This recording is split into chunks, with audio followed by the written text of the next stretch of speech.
Bueno, y como les comentábamos, en Inglaterra se ha comenzado con la vacunación contra la COVID-19. Estamos ya conectados con la exministra de Salud, Patricia García. Exministra, ¿cómo está? Muy buenas noches. Muy buenas noches, Omar. ¿Qué tal? ¿Cómo estás? Bien, quería empezar digamos, el análisis de cuán cerca estamos en Perú de que la vacuna llegue, de que la vacuna se distribuya, que es un proceso también arduo, y de todo el proceso de aplicación, viendo lo que ya ocurre en Inglaterra con Pfizer y con otros laboratorios que están mostrando cada vez avances muy prometedores.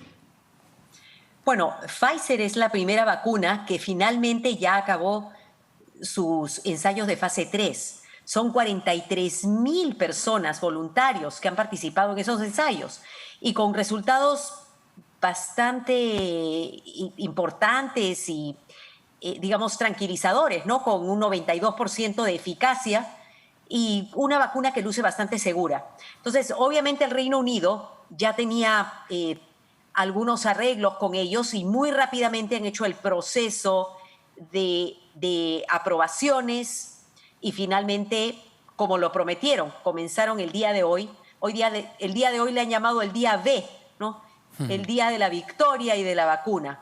Ahora, ¿cuánto nos falta a nosotros para poder llegar a eso? Y antes de pasar a eso, quería preguntarle sobre lo que se ha dado hoy en Inglaterra.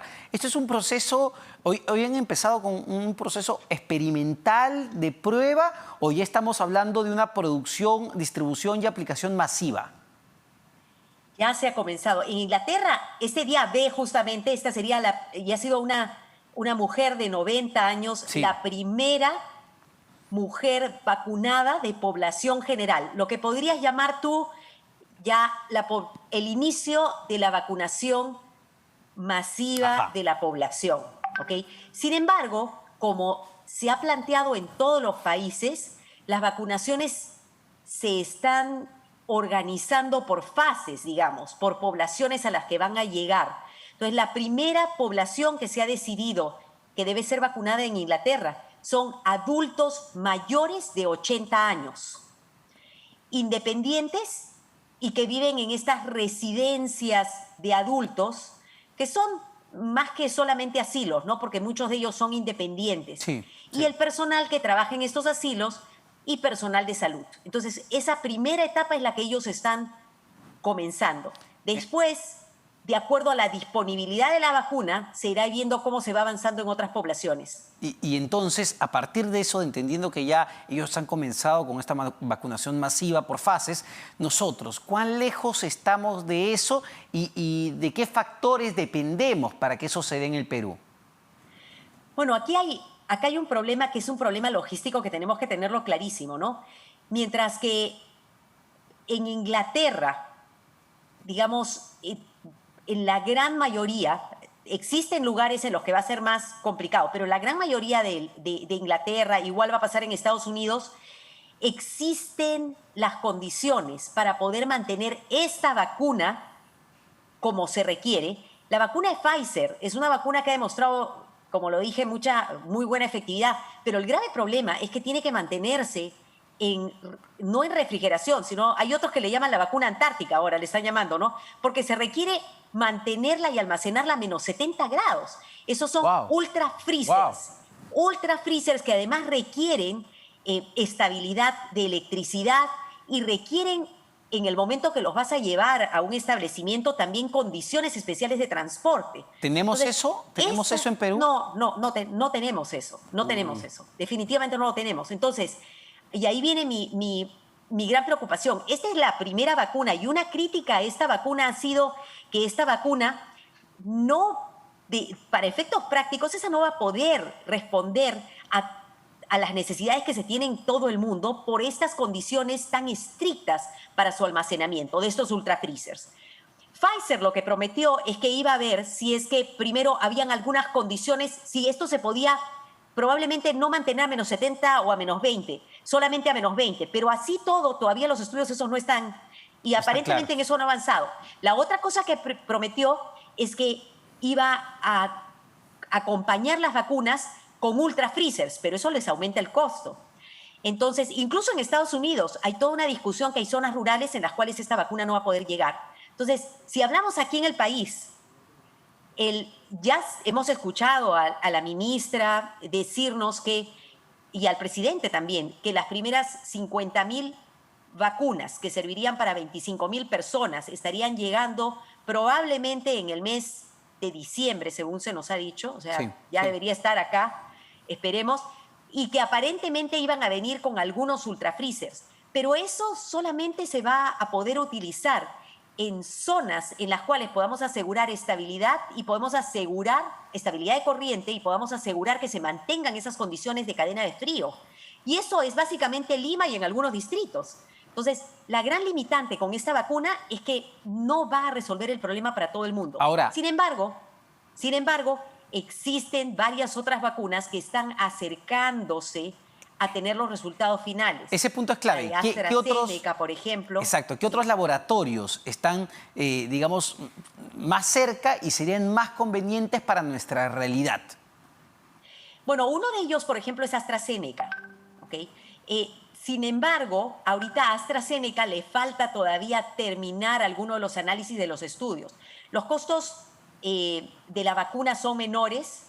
Todavía, aparentemente, con media dosis y después una dosis completa, o sea, la primera dosis sería media dosis y la segunda una, podría tener mejor, podría ser más efectiva. Sin embargo, acá, el día de hoy ha salido el artículo en el que, publicado, el artículo en el que explican cómo sean los ensayos, etcétera. Sin embargo, todavía tienen que aclarar algunas cosas. La vacuna Johnson & Johnson está en camino. Hay un par de vacunas que son las vacunas chinas, la Sinopharm y la Sinovac, que todavía están terminando los ensayos. Entonces, yo diría que en las siguientes semanas, tal vez la primera semana de enero, podríamos estar viendo más resultados y podrían haber algunas otras alternativas. La vacuna Moderna es otra alternativa. Entonces, hay algunas así que tendríamos que ir viendo y que seguramente van a ser parte también de las vacunas que van a estar disponibles a través de esta plataforma que se llama COVAX, en la que sí el Perú está participando. Ahora, eso es una tarea importante, ¿no? Ir en todo el proceso de la compra, ver cómo va a ser la distribución y la futura aplicación de esta vacuna. En tanto, tenemos que cuidarnos y en tanto, también le quería preguntar, ¿ha habido mayor flexibilización en cuanto a la reapertura de algunos negocios? En particular, lo que salió el fin de semana es que los gimnasios, los cines, los teatros, los casinos y tragamonedas van a poder volver a operar en nuestro país con algunas restricciones evidentemente de aforo y se está ampliando también el aforo en centros comerciales y en restaurantes. ¿Usted cree que esto pueda tener algún impacto negativo en el número de contagios que, revisando las últimas cifras del Ministerio de Salud, nos muestran datos alentadores, si es que lo comparamos con la época más dura de la pandemia? ¿Pero esto puede generar riesgos de empezar a revertir esos datos alentadores? Ay, desafortunadamente tengo que decirte que me temo que sí. Y más aún, te tengo un dato. A ver. En estos últimos días se ha comenzado a ver una tendencia todavía pequeña, pero hacia la subida del número de casos, especialmente en algunas regiones. Una de esas regiones que está siendo afectada es Piura. No solamente eso, el día de hoy también, desafortunadamente, estamos comenzando a ver que el número de camas de UCI utilizadas, o sea, que están ocupadas en este momento, ya llegó a ese límite de 1,000.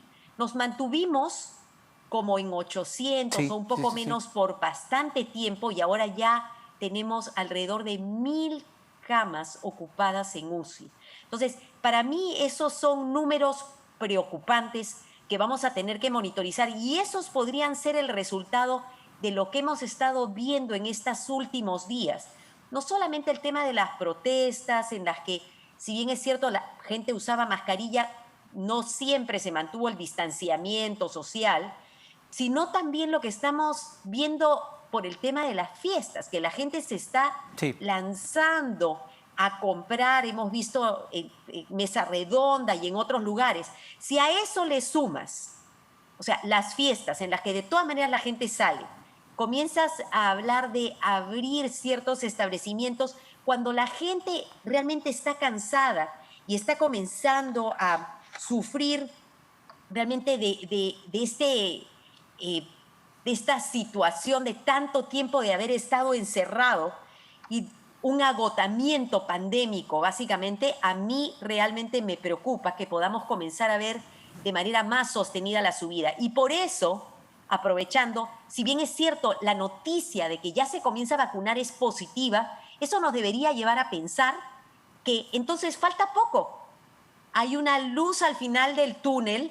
Va a demorar un poquito todavía aquí en el país, o sea, tampoco pensemos que nos va a llegar en el mes de enero, probablemente en el primer trimestre comenzarán los primeros grupos a ser vacunados, que seguramente van a ser personal de salud que va a ayudar a vacunar de manera masiva, pero lo que no podemos hacer es bajar la guardia. Pero, o sea, por más que estemos cansados, tenemos que seguir cuidándonos. Entonces, siendo absolutamente crudos y realistas en la situación, además de las actividades que están volviendo a abrir sus puertas, usted menciona un dato que es clave, ¿no? La actitud que estamos tomando en un mes de por sí complicado como es el mes de diciembre. Lo recuerda bien, ya empezamos a ver colas, aglomeraciones en centros comerciales, la gente quiere hacer sus compras. Y un dato adicional, ¿cómo va a impactar las fiestas? La fiesta de Navidad, que si la gente no se reúne cuando no es Navidad, ¿cómo va a impactar cuando sea Navidad? Cuando sea Año Nuevo, el verano. Ojo, el verano, la gente sale mucho en verano al cine, al teatro,